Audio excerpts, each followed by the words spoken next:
Epístola de Paulo aos Coríntios, capítulo 7, versículos 10 a 24.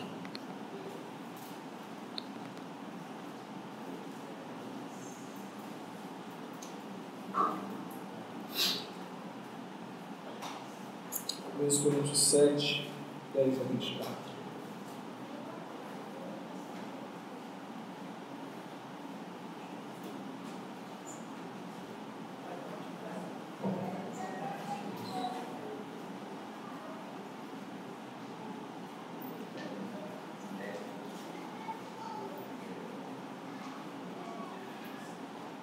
Coríntios 7, 10 a 24 diz assim.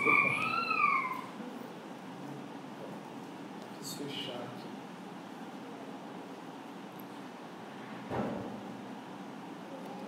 Ora, aos casados ordeno não eu, mas o Senhor, que a mulher não se separe do marido. Se, porém, ela vier separar-se, que não se case ou que se reconcilie com o marido, e que o marido não se aparte da sua mulher.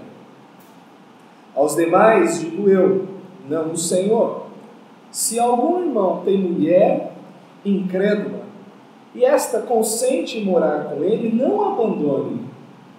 E a mulher que tem marido incrédulo, e este consente em viver com ela, não deixe o marido.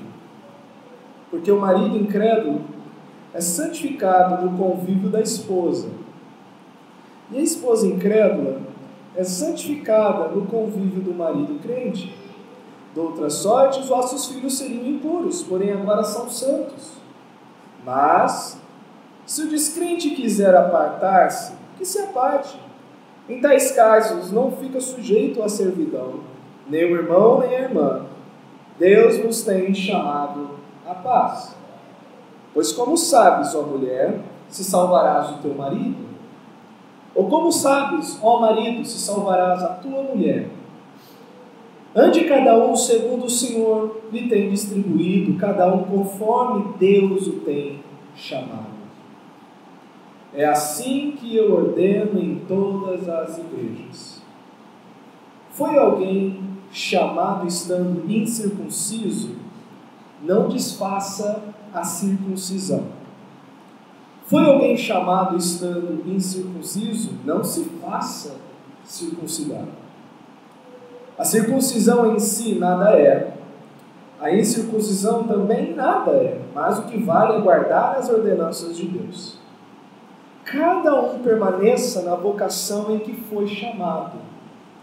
Foste chamado sendo escravo? Não te preocupes com isso, mas se ainda pode tornar-te livre, aproveita a oportunidade. Porque o que foi chamado no Senhor sendo escravo é liberto do Senhor. Semelhantemente, o que foi chamado sendo livre é escravo de Cristo. Por preço fostes comprados, não vos torneis escravos de homens. Irmãos, cada um permaneça diante de Deus naquilo que foi chamado. Vamos orar. Senhor, peço a tua direção para tratar desse assunto, delicado, difícil, porém é o que o Senhor deixa para aqueles que professam o teu nome. Que hoje haja edificação, nosso coração seja acertado dentro da tua palavra e dentro da tua vontade, Deus, e que o Senhor nos ajude a resistir esse rolo compressor cultural em que o casamento tem sido banalizado, em que o casamento não tem sido guardado, como o autor dos Hebreus diz, digno de honra é o matrimônio entre todos. Pai, que nós não sejamos encontrados com a intenção do que nós vamos ler logo mais, dos escribas e fariseus, buscando uma justificação para não se submeterem à ordenança do Senhor, que vem desde a criação. Dá-nos graça, e é dela que precisamos. Abençoe e dai também com as crianças ali, na instrução da palavra a elas, e que o Senhor nos guarde, especialmente de que Satanás não venha e arrebate a palavra que será semeada nessa noite. É em nome do Senhor Jesus. Amém. Então nós lemos 1 Coríntios 7, 10 a 24. E o tema da nossa mensagem hoje é questões sobre casamento e divórcio. Semana passada nós vimos sobre princípios gerais para o casamento e celibato. E hoje, na sequência do que nós estamos lendo, do que Paulo está respondendo à igreja, ele também responde certas questões sobre o casamento e o divórcio. A vida cristã ela é marcada por mudanças, algumas grandes e outras pequenas, mas todos os que são alcançados pelo Evangelho experimentam algum tipo de mudança em sua vida. Outros, sabendo das consequências e implicações que o Evangelho trará, não se sentem preparados para as mudanças que impreterivelmente irão acontecer e assim retardam a sua decisão de receberem a Cristo como o Senhor das suas vidas. Existe aquela pessoa que ouve o Evangelho, às vezes está no meio evangélico, ela sabe o que é, qual é a seriedade de seguir a Cristo, mas ela não abraça a Cristo porque ela sabe que ela não quer abrir mão de muita coisa que o cristianismo, o Evangelho, demandará que ela abra. Então tem muitos que, sabendo que o Evangelho produz mudança, é impossível alguém que abraça o Evangelho não mudar, não ser transformado, não ser mudado. Se uma pessoa diz que abraçou o Evangelho, mas não há mudança de caráter, essa pessoa não abraçou o Evangelho, não foi alcançada pelo Evangelho. E alguns, sabendo dessas implicações, dizem o seguinte: olha, eu não vou vir para Cristo agora, eu não vou crer, eu não vou me arrepender, eu não vou recebê-lo agora, porque eu não estou pronto, né, para tamanha mudança. Neste caso, não é zelo e amor ao Senhor que os levam a tal atitude, mas impiedade e o amor por sua atual condição que lhes seguram de vir a Cristo. Essas pessoas, elas não retardam a vinda até a pessoa de Cristo em questão de arrependimento, não porque elas amam a Deus e falam: o Senhor é santo demais, eu sou pecador demais e por causa disso eu não posso abrir mão agora. Não, é porque ela é ímpia mesmo. Ela não quer abrir mão do seu estilo de vida pecaminoso.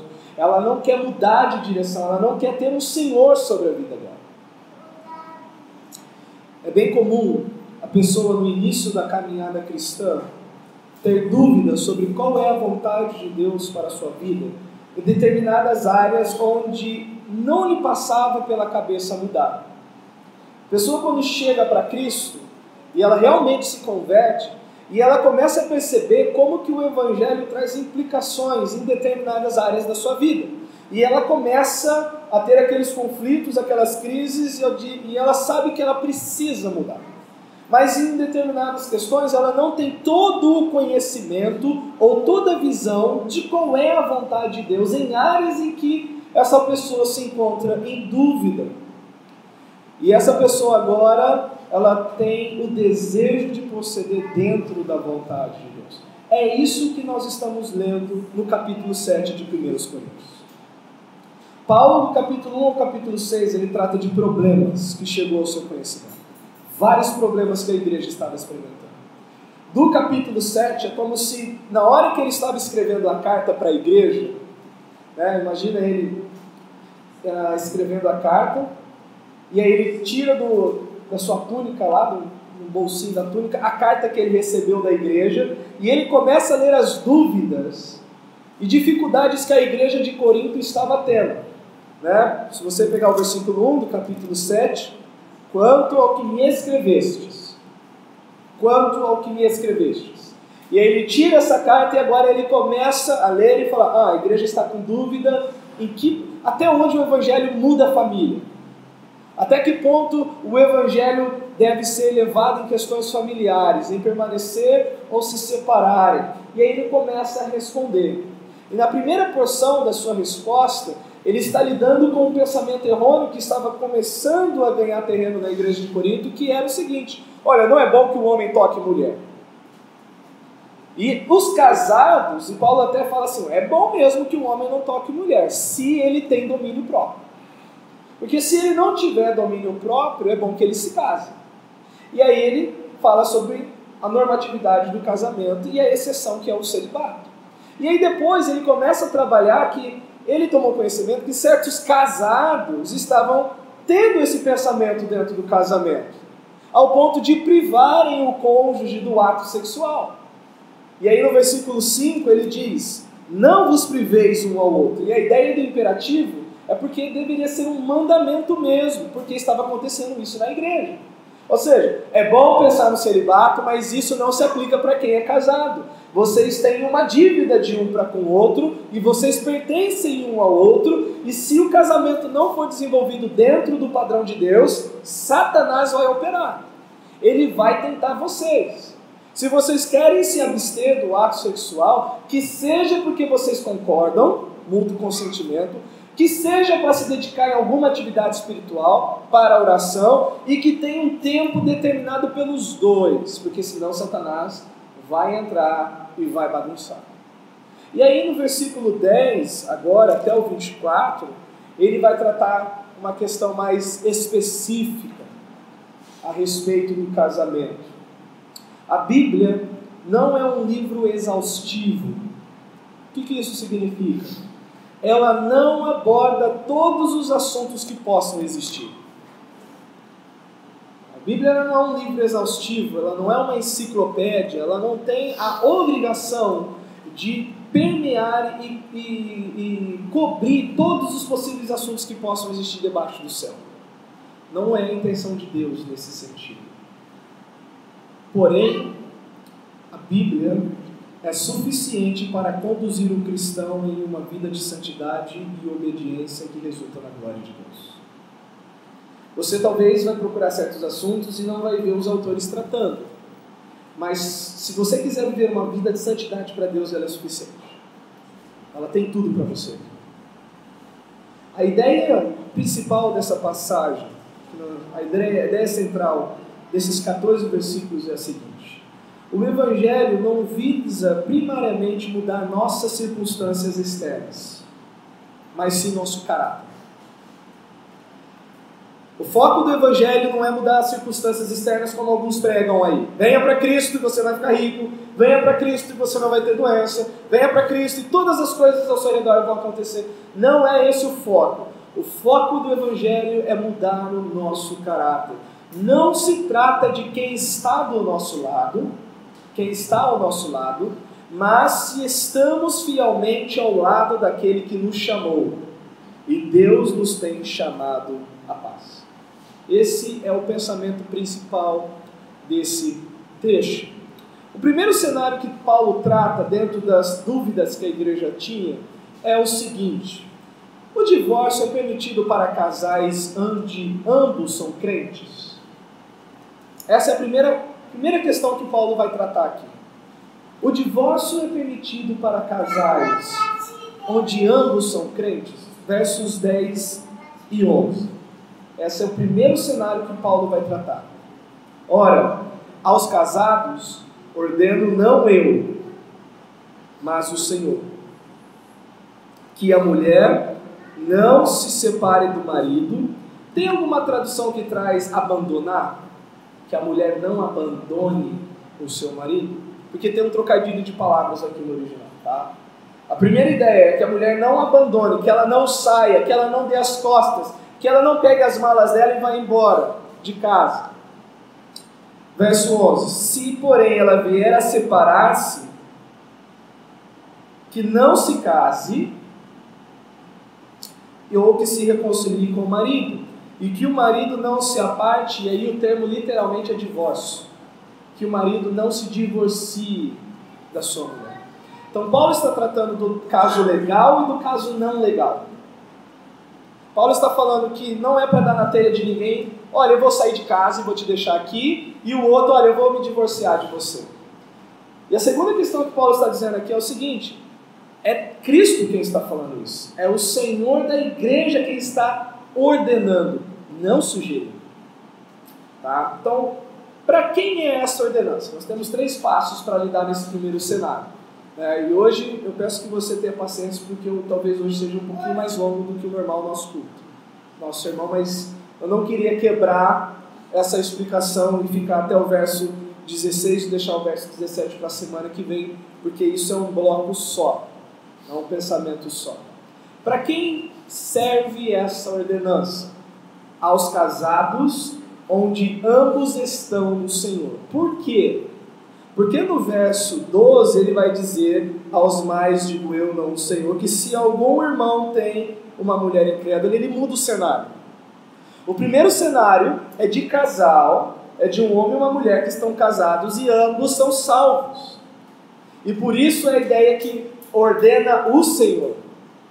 A segunda questão que ele vai tratar de um relacionamento misto entre um incrédulo e um crente que estão casados. Ele vai dizer: olha, o Senhor não falou nada específico sobre isso, mas eu tenho uma posição para poder dar para vocês, que tem peso igual como se vindo da boca de Jesus. Então a primeira questão que Paulo trata é: para quem é esta ordenança? Aos casados. E de quem vem essa ordenança? Ora, aos casados ordeno, não eu, mas o Senhor. Tá? E a nossa questão agora é: o que o Senhor ensinou? Por isso que na liturgia eu li Mateus 19 e li Mateus 5. Mas nós vamos nos dedicar agora em Mateus 19. Vamos para Mateus 19, versos 3 a 12. Então nós vamos entender o que o Senhor ordenou. E é interessante que Paulo, se você chegasse para Paulo e falasse: Paulo, qual é o resumo do Senhor Jesus sobre o casamento? Aquela frase resume: ora, ordeno não eu, mas o Senhor, que a mulher não se aparte do marido, e que se apartar que fique sozinha, ou que se reconcilie, e que o homem não se aparte da sua esposa, não se divorcie dela. Mateus 19, versos 3 a 12.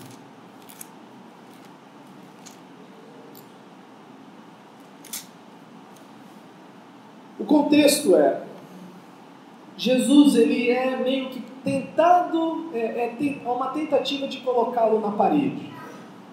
Chegam os fariseus, e Mateus aqui, contemporâneo das escolas rabínicas da época, não se preocupou em especificar o pensamento que estava por trás, ele simplesmente diz os fariseus.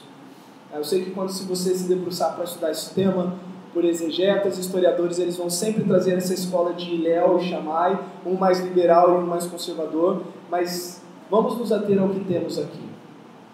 Os fariseus chegam para Jesus e fazem a seguinte pergunta: vieram a ele alguns fariseus e o experimentavam perguntando: é lícito o marido repudiar a sua mulher por qualquer motivo? Nos demais evangelhos não tem essa expressão qualquer motivo. Só a pergunta se é lícito ao homem repudiar a sua esposa. Tá? Lembrando que estes que estão escrevendo, Mateus, Marcos e Lucas, quando tratam, eles estão escrevendo na perspectiva do cristianismo, não do judaísmo. Lembre-se disso. São evangelhos de pessoas que estão com Cristo. E uma das coisas que ele coloca aqui é essa preocupação ou essa tentativa dos fariseus colocarem Jesus contra a parede. Olha, nós vamos encontrar alguma coisa nele aqui agora. E aí Jesus responde. E a pergunta que eles têm aqui, depois vai ser, eles fazem uma pergunta de maneira bem capciosa, porque eles têm um texto em mente. Porque dependendo da resposta de Jesus, eles sacariam o texto e falaram: você está indo contra a lei de Moisés. E aí Jesus responde: não tendes lido que o Criador desde o princípio os fez homem e mulher? Então a primeira coisa que o Senhor Jesus ensina é que o casamento é entre um homem e uma mulher. E o seu apoio é tirado da Escritura. Não tendes lido? A autoridade, que coisa maravilhosa, é o próprio Senhor se submeter ao que Ele diz. Não tendes lido? Vocês que dominam as Escrituras, vocês que lidam com a Torá, vocês não leram isso? Que desde o princípio o Criador fez homem e mulher, e que disse, ele cita Gênesis 2:24, por esta causa deixará o homem pai e mãe, e se unirá à sua mulher, tornando-se os dois uma só carne.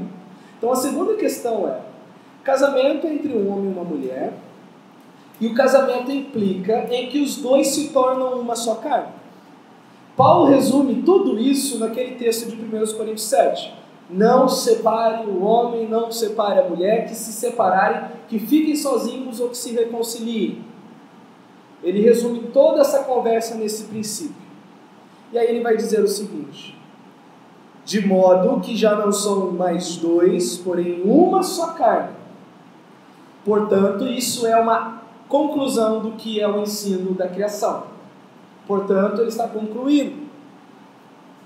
Portanto, o que Deus ajuntou, não separe o homem. Isso é um imperativo. Isso daqui que Jesus Cristo está interpretando, coisa que os fariseus daquela época, que sentaram na cadeira de Moisés, não fizeram. Nós temos muitos hoje querendo sentar na cadeira de Paulo, de Moisés e de Jesus e dar sentido a coisas que Jesus não deu sentido. A ideia é que o casamento é para toda a vida. Deus uniu, ninguém deve separar. Ninguém deve separar. Ninguém deve separar. Jesus conclui esse ensinamento com um portanto, que o que Deus uniu não separe o homem. E se você pegar livros sobre casamento, divórcio em casamento, os que são favoráveis ao recasamento de divorciados, por qualquer motivo, eles sempre vão dizer o seguinte, que aqui então tem uma implicação positiva, no sentido que se é para Deus, por exemplo, há uma implicação não positiva, que se para o homem não separar, é sinal de que há possibilidade de separar. Mas a ideia é que se houver a separação, Jesus ele dá uma nota de rodapé nisso. Dureza de coração. É porque o coração é duro. É porque o coração é duro. Aí ele vai continuar dizendo. Jesus dá essa primeira resposta. Ele faz a interpretação da doutrina do casamento dentro da teologia do Antigo Testamento. Deus criou homem e mulher. O casamento é entre um homem e mulher. Quando um homem e mulher se unem, Deus faz desses dois uma só carne, e esses dois não devem se separar por nada, em hipótese nenhuma. E aí os fariseus, achando que estavam por cima, eles fazem a seguinte réplica para Jesus, verso 7. Replicaram-lhe, pois, por que mandou então Moisés dar a carta de divórcio e repudiar? A capciosidade dessa pergunta está no verbo mandar. Eles colocaram o que Moisés concedeu como mandamento de peso igual ao que Deus diz. E o problema do judaísmo nesse ponto, e aqui é aqui que a gente começa a notar os traços de Jesus trazendo um novo conceito de religião, é que o judaísmo desse tempo estava colocando o que Moisés disse como Deus disse.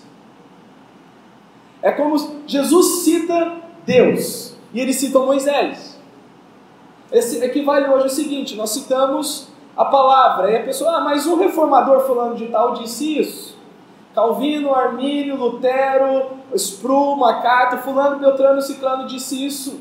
Porque esses daqui disseram, significa que o que você disse não está certo. Nada é autoridade sobre a igreja senão a palavra de Cristo. Nenhum sistema, nenhum homem, nada pode ser invocado como autoridade a não ser a próprio Deus. Se nós somos servos do Senhor, há uma só pessoa com autoridade sobre a igreja, que é o Senhor Jesus. É o que Ele diz, é o que Ele disse através dos apóstolos, não importa quem mais tenha dito qualquer outra coisa. Nada disso tem autoridade a não ser Deus. E estes aqui chegam para Deus e tentam colocar Moisés na questão. Olha o verso 7. Replicaram-lhe, pois, por que mandou então Moisés dar carta de divórcio e repudiar? E aí Jesus interpreta a lei da maneira correta, coisa que eles não estavam fazendo. Respondeu-lhe Jesus, por causa da dureza do vosso coração é que Moisés vos permitiu. Note a diferença de por que mandou e Jesus responde, permitiu. O divórcio nunca foi um mandamento na lei. E eles estavam querendo colocar como um mandamento. E o texto que eles têm em mente, depois você pode ler em Deuteronômio 24, do 1 ao 4, não é Moisés legislando sobre o divórcio em si, ele estava legislando sobre o recasamento de um divorciado.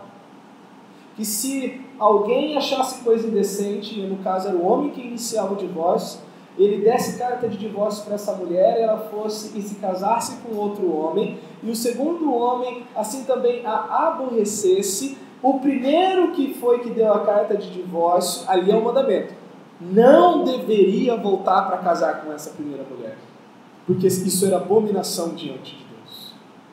Esse é o único mandamento que há naquele texto. O divórcio não é um mandamento naquele texto.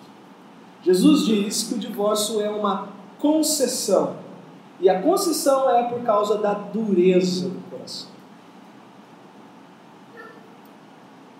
A carta de divórcio poderia ser concedida em caso de fornicação devido à dureza do coração e não por mandamento ou norma do Senhor. E aí ele vai falar o seguinte: Moisés vos permitiu repudiar vossa mulher, e aí ele vem com a autoridade novamente. Entretanto, não foi assim desde o princípio. Então a autoridade não está em Moisés, a autoridade está naquele que do princípio instituiu todas as coisas, Deus. Eu, porém, vos digo, e aí é onde essa concessão termina. Eu, porém, vos digo. Quem repudiar sua mulher, naquele tempo a concessão era por coisa indecente, no contexto judaico. Então o alvo dessa normatização são judeus que estão se valendo da lei. O que Paulo tem é um contexto de pessoas não judeus, não judaicas, não, vamos dizer assim, debaixo da lei, e ele pega esse princípio e serve também para normatizar as questões na igreja. Eu, porém, vos digo, ele repete o que ele falou no capítulo 5. Quem repudiar sua mulher, não sendo por causa de relações sexuais ilícitas ou fornicação, e aqui tem uma grande dificuldade nesse texto, porque essa expressão, não sendo por causa de relações sexuais ilícitas, alguns vão dizer o seguinte: isso se refere ao que foi dito anteriormente. Então a única possibilidade de se ter divórcio é mediante fornicação, adultério ou imoralidade sexual. Outros vão dizer o seguinte: não, essa cláusula se refere ao que ele vai falar na frente, que é o quê? E casar com a repudiada comete adultério. Ou seja, se uma pessoa se divorciou por causa de relacionamento sexual ilícito, ela está livre para casar. Então alguns interpretam que o recasamento para a parte inocente é uma dedução desse princípio aqui. Então como que a gente vai trabalhar no texto? Qual é o tema principal? O tema principal da conversa dos fariseus não é recasamento, é divórcio. Jesus não está legislando o recasamento, porque ele diz: não separe, os dois são uma só carne para sempre. Paulo reenfatiza isso em 1 Coríntios 7. Não se aparte o homem, e que se eles, o homem e a mulher, e que se eles se separarem, que fiquem sós ou se reconciliem. E depois, quando Paulo vai falar do casamento, o recasamento somente para viúvos, somente para pessoas viúvas. Então eu vou tomar a interpretação, porque na construção do texto não tem rumo, é uma escolha que você tem que fazer mesmo em cima do texto. Eu, porém, vos digo que quem repudiar sua mulher, não sendo por causa de relações sexuais ilícitas, então o divórcio que não é por causa de relacionamento sexual ilícito está errado, e o divórcio em si não é pecado, o que causa divórcio é pecado. Tá? O divórcio em si não é um pecado, o que causa o divórcio é o pecado. E aqui Jesus ele vai dizer que, se não sendo por causa de relações sexuais ilícitas, e casar com outra comete adultério, e o que casar com a repudiada comete adultério. Pronto, acabou a conversa. Para a gente poder entender o que realmente Jesus estava querendo dizer, é só olhar a reação dos dos discípulos a seriedade dessa questão. Disseram os discípulos: se essa é a condição do homem, ou seja, não divórcio, não recasamento, relativamente à sua mulher, não convém casar. Se eu estou preso a essa pessoa por toda a minha vida, e eu não vou poder reverter ou ter alguma outra forma de agir nessa situação, não convém casar. E aí Jesus responde da seguinte maneira: nem todos são aptos para receber este conceito. Nem todos são aptos para receber esse conceito. Pega essa expressão, receber esse conceito, e faça um pulo, não precisa abrir, do que nós estamos falando, do que Paulo disse. Cada um tem o seu dom dado da parte de Deus, um de uma maneira e outro de outra. Então Paulo aqui não está indo contra a argumentação de Jesus. Jesus está vindo do maior para o menor. Não é para se separar, não é para recasar se separou. Jesus, porém, lhe respondeu: nem todos são aptos para receber este conceito, mas apenas aqueles a quem é dado. E quem são estes que lhe é dado? E ele vai dar 3 tipos de celibato que podem decorrer dessa situação, ou melhor dizendo, que podem existir, e qual desses celibatos se adequa à situação pintada por Jesus aqui. Porque há eunucos de nascença. Então há pessoas que nunca casaram, porque são impedidas fisicamente de contrair núpcias e de desenvolver uma família. Pessoas que são eunucos de nascença.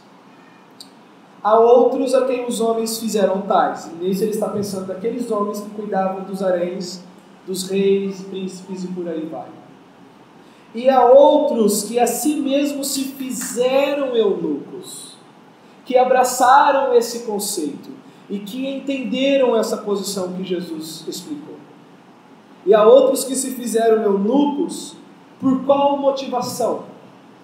Por causa do reino dos céus. Quem é apto para admitir o admite.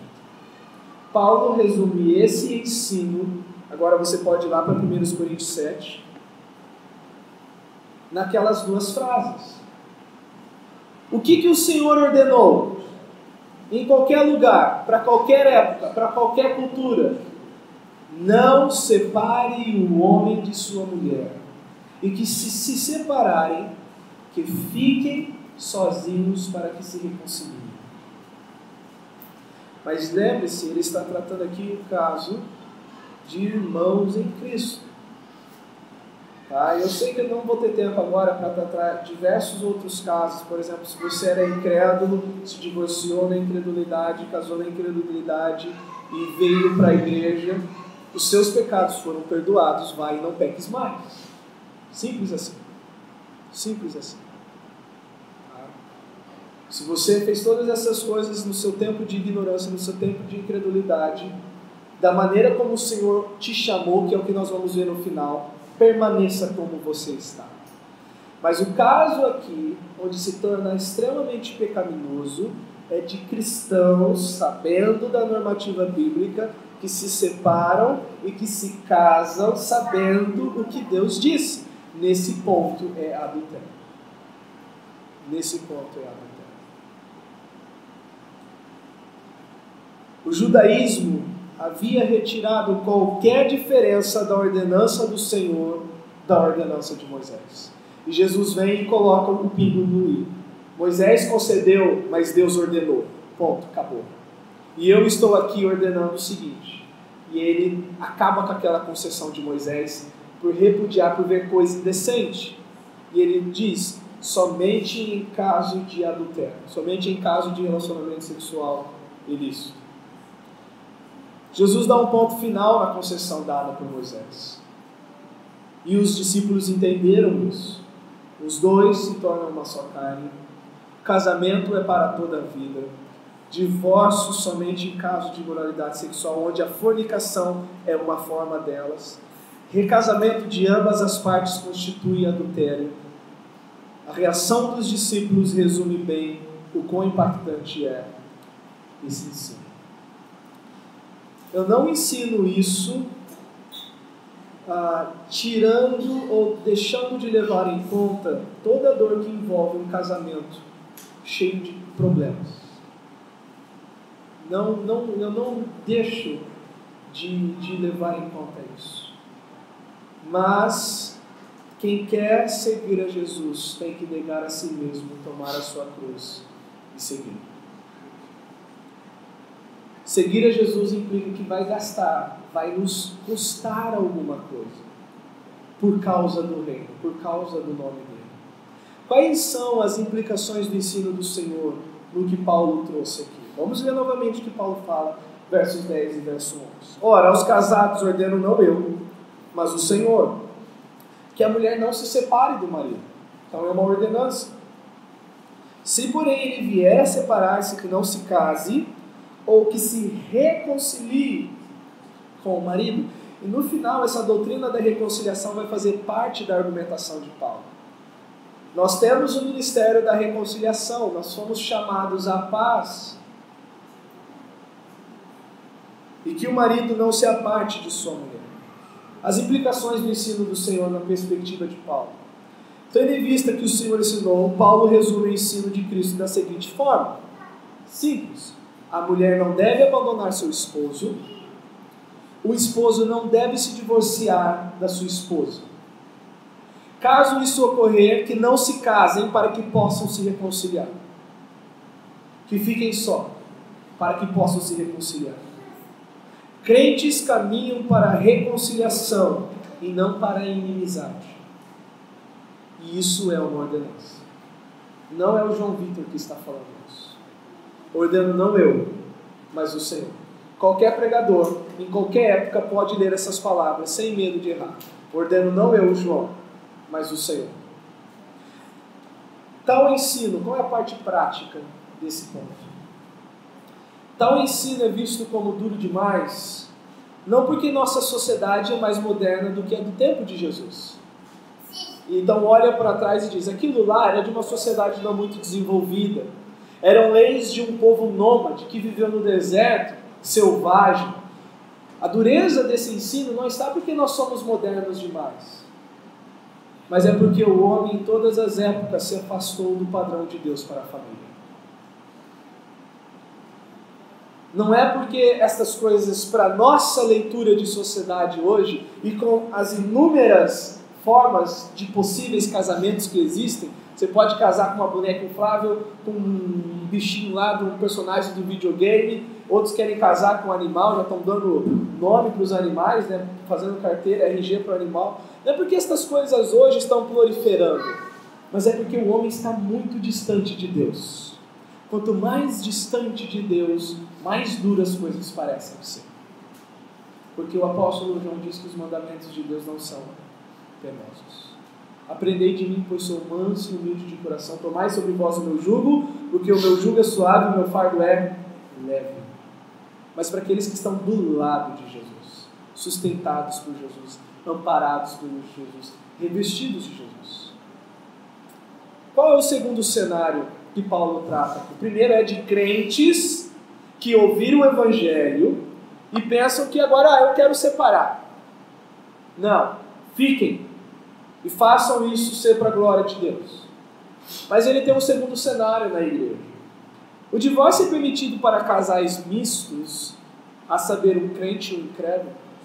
Lembra, o contexto não está tratando de recasamento. O contexto está tratando de separação. E quando é para falar de recasamento, os autores falam de maneira muito clara. Não tem subjetividade e nem metáfora. Ele fala de maneira bem aberta. Versos 12 a 16. Aos mais, digo eu, e não o Senhor. Isso não significa que o que nós vamos ler agora não tem autoridade sobre a igreja. Significa que Paulo não sabe, ou pelo menos nós podemos testificar, que o Senhor Jesus não escreveu, ou melhor dizendo, não ensinou nada nessa questão entre pessoas que vêm para o Evangelho, mas o parceiro não vem para o Evangelho. Esse casal precisa se separar? Precisa apartar-se um do outro? Aos mais digo eu, não o Senhor, se algum irmão tem mulher incrédula e esta consente em morar com ele, não a abandone. Fique. O casamento é para a criação, é para a ordem da criação. Antes de haver Estado, havia Deus e o casamento, Adão e Eva. Aos mais digo eu, não o Senhor, se algum irmão tem mulher incrédula e esta consente em morar com ele, não a abandone. E a mulher que tem marido incrédulo e esse consente em viver com ela, não deixe o marido. O seu status no Evangelho não demanda que você desfaça a família legalmente formada.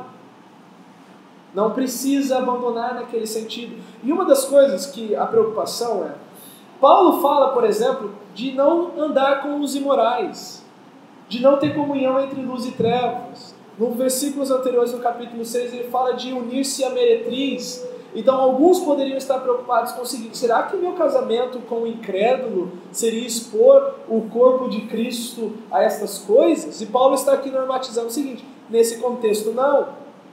O Evangelho encontrou vocês assim, permaneça assim. E a mulher que tem marido incrédulo, e este consente viver com ele, não deixe o marido. Porque o marido incrédulo é santificado no convívio da esposa, e a esposa incrédula é santificada no convívio do marido. De outra sorte os vossos filhos seriam impuros, mas agora são santos. Então o primeiro cenário é o seguinte: o caso de um cristão casado, de uma cristã casada, com uma pessoa não convertida e consciente de viver junto. A resposta de Paulo para essa matéria: não se separe. Independente da situação, não se separe. E ele dá algumas razões. A razão da permanência da união é a possibilidade da influência que o Evangelho pode trazer sobre toda a família. É diferente como muitos afirmam: olha, eu vou namorar aquela pessoa porque eu quero ganhá-la para Cristo, que é o tal de namoro missionário. Ganha para Cristo e depois namora. Né? Mas tem muitos casos em que a pessoa, eu já ouvi isso muitas vezes. Não, você está namorando um incrédulo? Ah, eu estou, mas por que? Não, é que eu vou ganhar essa pessoa para Cristo. Já, pelo menos na minha mocidade, na época da igreja, eu já vi muito desses casos assim. Paulo está dizendo o seguinte: se há uma possibilidade e a harmonia está em não haver inimizade, a sua nova posição no Evangelho, não abandone. Isso é uma porta aberta para o Evangelho dentro da sua casa. Você pode santificar o seu esposo, ou você pode santificar a sua esposa, ou seja, você pode ser uma influência santa para a sua família, e os seus filhos não são impuros nesse contexto. Eu sei que outros vão tomar esse texto para dizer que filhos de crentes são santificados, precisam ser batizados, etc. e tal, mas não é essa a ideia do contexto. Paulo está falando simplesmente de como que um cristão pode fazer a diferença em qualquer ambiente. Na família, no trabalho, na escola, na vizinhança, e que por causa do novo status em Cristo, não precisa sair correndo para mudar as situações externas. Uma família só pode ser influenciada por aquele que estiver vivendo em santidade. Esse é o ponto central dessa argumentação de Paulo. Não separe, seja uma boa influência, e não há nada que Deus se levante contra esse seu relacionamento. Para pessoas que estão casadas e uma das partes vem para Cristo. Não para quem está amaziado, não para quem está ajuntado. Não é esse o contexto do pensamento de Paulo. São para pessoas casadas. E o outro cenário que Paulo trabalha aqui? E o caso de um cristão casado ou uma cristã casada com um incrédulo, mas não há como conviver juntos. Não há como essas pessoas ficarem debaixo do mesmo teto. E especialmente da parte incrédula, há uma indisposição tamanha, ferrenha e grande. Paulo vai dizer no verso 15: mas se o descrente quiser apartar-se, que se aparte. Note que o que é falado para o casado crente vale para o casado crente com uma pessoa incrédula. Ou seja, o crente nunca deve ter a iniciativa do divórcio. E que se alguém desejar se apartar, que seja o incrédulo, mas não o crente. O que ele diz nos dois primeiros versos, 10 e 11, ele faz uma ponte agora para esse cenário de um casamento misto. E ele não diz, olha, que se o crente quiser apartar, que se aparte. Não. Que se o incrédulo quiser apartar, que a iniciativa seja dele, não do crente. Porque o crente está debaixo da ordenança do Senhor. Não se separe. Mas que se isso acontecer, que seja do outro lado. Seja o outro lado que faça isso. Mas se o descrente quiser apartar-se, que se aparte. Em tais casos, não fica sujeito à servidão, nem o irmão, nem a irmã. Deus vos tem chamado à paz. Pois como sabes, ó mulher, se salvarás o teu marido? Ou como sabes, ó marido, se salvarás a tua mulher? Pode acontecer de não existir uma boa aceitação da nova situação e direção de vida assumida pelo cônjuge por causa do Evangelho. E assim a parte incrédula decide apartar-se do cristão. Neste caso, o divórcio é permitido. Nesse caso, o divórcio é permitido. Mas note que Paulo não incentiva o recasamento nesse caso. Ele vai incentivar o recasamento, o casamento, o novo casamento, no Senhor para pessoas que estavam casadas. E pode ser que o cônjuge que morreu era incrédulo, e Paulo, nós vamos ler depois, Paulo diz assim, mas que seja no Senhor. A única condição apresentada por Paulo para o recasamento, de forma clara e explícita, é mediante a morte do cônjuge. Olha o verso 39 do capítulo 7.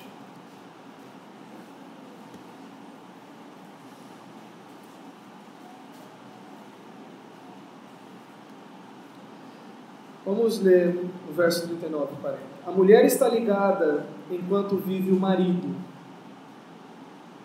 Contudo, se falecer o marido, fica livre para casar com quem quiser, mas somente no Senhor. Todavia, será mais feliz se permanecer viúva, segundo a minha opinião, porque ele era uma pessoa solteira naquele tempo, naquele ponto, e o incentivo dele, nós vamos ver no capítulo todo, que é inclinar os coríntios a se consagrarem mais para Deus, a viverem uma vida consagrada para Deus. Não estar sujeito à servidão, no verso 15, significa que o irmão ou irmã abandonado não é escravizado em sua nova circunstância e, portanto, está livre para servir o Senhor sem distração. Olha o verso 22. Porque o que foi chamado no Senhor sendo escravo é liberto do Senhor. Semelhantemente, o que foi chamado sendo livre é escravo de Cristo. Olha o 32. O que realmente eu quero é que vocês estejais livres de preocupações. Nós temos esse sermão só semana que vem, essa parte do que Paulo está falando, mas ele resume tudo nisso. O que eu gostaria é que vocês ficassem livres de preocupações. Quem não é casado, cuida das coisas do Senhor e de agradar ao Senhor. Mas o que se casou, cuida das coisas do mundo e de como agradar a esposa. E assim está dividido. Também a mulher, tanto a viúva como a virgem, cuida das coisas do Senhor para ser santa, assim no corpo como no espírito. A que se casou, porém, se preocupa com as coisas do mundo e de como agradar o marido. Digo isto em favor dos vossos próprios interesses. Não que eu pretenda enredar-vos, mas somente para o que é decoroso e que vos facilite a consagrar-vos desimpedidamente ao Senhor. Nós vamos ler essa expressão, não fica sujeito à servidão, nesse sentido. Essa pessoa está desimpedida agora para o serviço do Senhor. E por fim, os versos 17 a 24, Paulo ele traz um princípio geral para essas duas questões.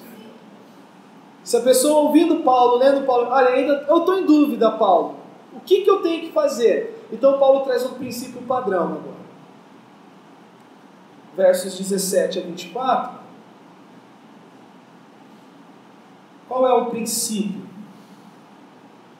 Vamos ler o verso 17, o verso 20 e o verso 24. Ande cada um segundo o Senhor lhe tem distribuído, e cada um conforme Deus o tem chamado. É assim que ordena em todas as igrejas. Então isso era um padrão não só em Corinto, em qualquer outra igreja. Olha o verso 20. Cada um permaneça na vocação em que foi chamado. Olha o verso 24. Irmãos, cada um permaneça diante de Deus naquilo em que foi chamado. Qual é o princípio que Paulo está falando aqui? Não mude a situação. Chegou o evangelho casado, fique casado. Chegou o evangelho solteiro, ele vai sugerir, olha, fique assim, porque assim você vai poder servir mais o Senhor. Mas se você está apto para casar, case. Ele põe esse princípio.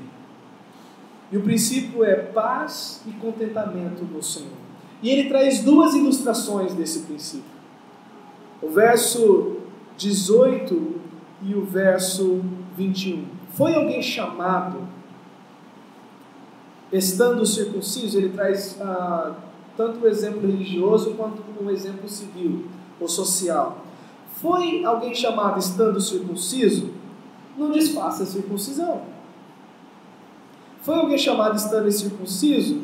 Não se faça circuncidar. A circuncisão em si nada é, e a incircuncisão também nada é, mas o que vale é guardar as ordenanças de Deus. Cada um permaneça na vocação que foi chamado. Então essa é a aplicação da primeira ilustração. Ele diz, olha, o que importa, ser judeu e gentil, escravo ou livre, não tem relação nenhuma como alguém permanece diante de Deus. Neste caso, ser casado ou solteiro não tem relação nenhuma do como alguém permanece diante de Deus. O importante é guardar os mandamentos, e guardar os mandamentos de Deus significa obedecê-lo. Essa é a primeira aplicação pela primeira ilustração que ele traz. Não mude, não procure mudar. Permaneça como você está e procure guardar os mandamentos de Deus dessa forma. E aí ele vai trazer uma segunda ilustração. Verso 21. Foste chamado sendo escravo? Não te preocupes com isso, mas se ainda pode tornar-te livre, aproveita a oportunidade, porque o que foi chamado do Senhor sendo escravo é liberto do Senhor. Semelhantemente, o que foi chamado sendo livre é escravo de Cristo. Por preço fostes comprados, não vos torneis escravos de homens. Irmãos, cada um permaneça diante de Deus naquele que foi chamado. E aqui alguns erroneamente interpretam que Paulo faz pouco caso da escravidão. Quando ele diz, foste chamado escravo, não te preocupes com isso, mas a ideia ali é, se você pode se tornar livre, faça de tudo para obter, mas lembre-se que o seu relacionamento com o Senhor é o que realmente importa. Esse é o foco da expressão que Paulo está falando para alguém que estava debaixo da escravidão.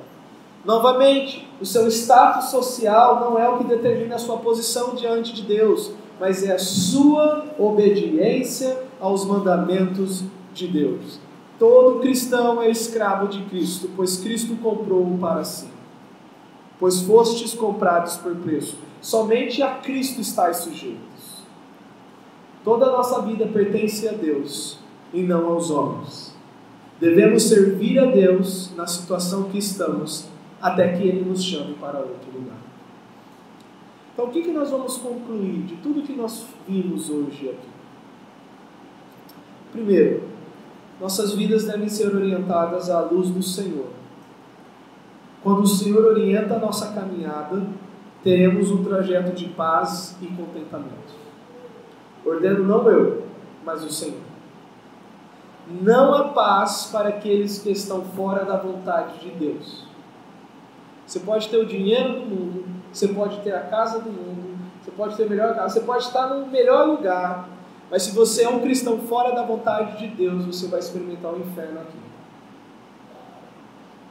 Fique dentro da vontade de Deus. Caminhe dentro da vontade de Deus. Viva na vontade de Deus. Não faça como os fariseus fizeram. Mas fulano de tal disse. O Senhor ordenou, isso nos basta. Deus ele dará graça, Ele vai conceder graça para isso. Não somente para o casamento, o divórcio, não é somente para essa área. Nos é requerido viver na vontade de Deus em todas as áreas, e em todas as áreas algo vai nos custar para viver dentro da vontade de Deus. Não será fácil viver a vontade de Deus no mundo que odeia Deus. E nós precisamos dele para poder caminhar dentro da vontade dele. Nossa preocupação não deve estar com as possíveis mudanças que podem ocorrer ao nosso redor, mas com a falta de mudança em nosso interior. A igreja de Corinto estava preocupada. O que muda agora que eu vim para o Evangelho? Tem que casar? Tem que separar? O que eu faço? O que nós vamos extrair daqui é o seguinte: estas coisas não têm sentido se o seu caráter não muda. Essas coisas não têm sentido se o seu coração não é transformado pela vontade de Deus. Nenhuma transformação externa pode te tornar mais santo. Mas se você for transformado por Deus internamente, você pode transformar qualquer situação externa. Você pode fazer todas as coisas ao seu redor serem diferentes. Nós não devemos ficar preocupados com as possíveis mudanças ao nosso redor, mas com a falta de mudança em nosso interior. O Evangelho trabalha de dentro para fora, e não de fora para dentro. Se essas coisas mudarem externamente, eu me dedicarei mais ao Senhor. Não. E lembre-se, o Evangelho é um estilo de vida focado em Cristo e para Cristo. É com isso que Paulo termina essas argumentações. Vocês foram comprados por preço. Vocês são escravos de Cristo. A vida de vocês tem por foco principal agora Cristo e mais ninguém. As outras coisas terão o seu lugar certinho se o lugar de Cristo estiver certo na sua vida. Em primeiro lugar, como o alvo, como o primeiro amor, não no tempo. Lá em Apocalipse, quando diz: tenho contra ti que abandonastes o teu primeiro amor, alguns dizem, é no tempo. Olha, lá eu... Não, é uma ideia de pódio, posição. Não há mais essa posição de primeiro lugar na sua vida. Não é no tempo, é sem tempo. É o pódio, é o local da presença de Cristo no seu coração. Mais uma vez, Paulo vai falar mais para frente. Aquele que pensa que está em pé, cuide que não cai. E para nós não cairmos, só revestidos da graça de Deus. Mais nada. Só Deus para te sustentar. Só Deus para me sustentar. Vá a Deus e Ele te guardará. Vamos orar.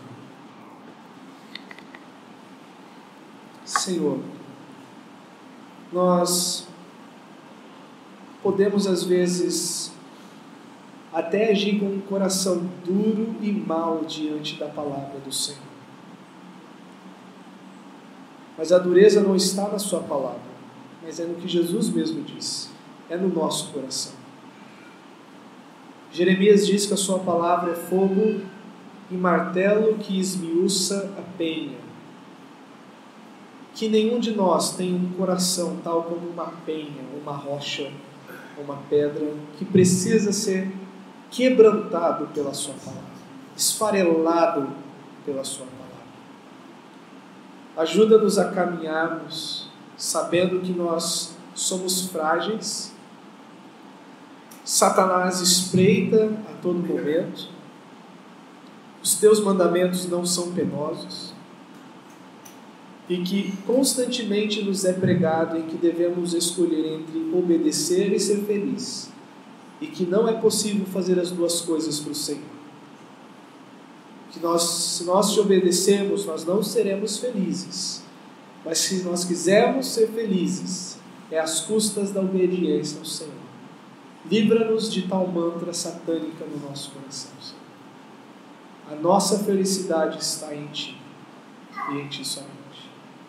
Ajuda-nos, guarda-nos, ampara-nos, ó Deus, que cada coração aqui não saia daqui triste, mas animado, porque o Senhor veio para pecadores como eu. O Senhor veio buscar e salvar o que se havia perdido. O Evangelho é para aqueles que buscam refúgio em Ti para não mais pecarem, Senhor. E o convite está estendido. Vinde a mim, todos vós que estáis cansados e sobrecarregados, e eu, o Cristo, vos aliviarei. Conceda-nos uma boa semana e ajuda-nos a andarmos em obediência, em nome do Senhor Jesus. Amém. Deus abençoe. Até semana que vem, se assim o Senhor permitir.